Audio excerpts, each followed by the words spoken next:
All right, so our topic for today is stock buybacks. Do you know what they are? Well, I can tell you that the rich and corporations know all about them. And this is just a brief note from my book, The Heist. So what is a stock buyback? A stock buyback occurs when a company uses its own financial resources, its own profits, to buy its own shares on the market. The reduction in the number of shares outstanding in the market produces a rise in the price of the remaining shares. So people who already hold the shares suddenly find themselves with a much higher valuation. This process, stock buybacks, were illegal exactly because they were considered to be price fixing until the Reagan administration changed the regulation in 1982. They just changed the regulation. They didn't have to change any laws. So who benefits from stock buybacks? Well, I've already kind of given that away. It's the shareholders.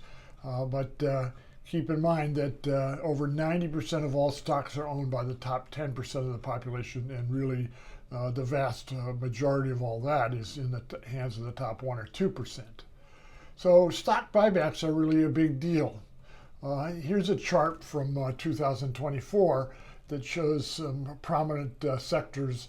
And you can see the total stock buybacks in 13 years was $7.382 trillion. So that, just for comparison, U.S. gross domestic product, so that's the output of the economy, in 2024 was $29 trillion. So you can see 7.382 trillion is a significant portion of our annual economic output. And between 2000 and 2018, the 27 largest pharmaceutical companies spent 1.5 trillion on R&D and 0.9 trillion on stock buybacks.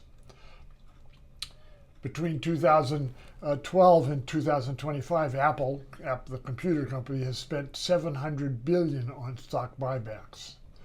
So this has driven a huge share of the tsunami of wealth inequality of the past 50 years that's so characteristic of our country. And here's some data to back that up. In 1980, the bottom 50% of the population owned just 2% of the wealth. In 2024, that had grown to an enormous 3%, and that's roughly a wealth holding by the bottom half of the population of 3.6 trillion.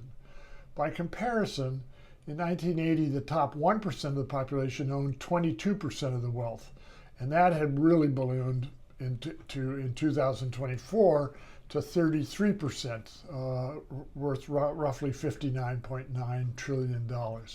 So you can see stock buybacks, which you may not be that aware of, are a big financial boon to the wealthy. So there's more information on this and many other topics about our economy in my book, The Heist. And it's available on Amazon and Ingram Spark. And also go to theheist.us for more info. And thanks a lot.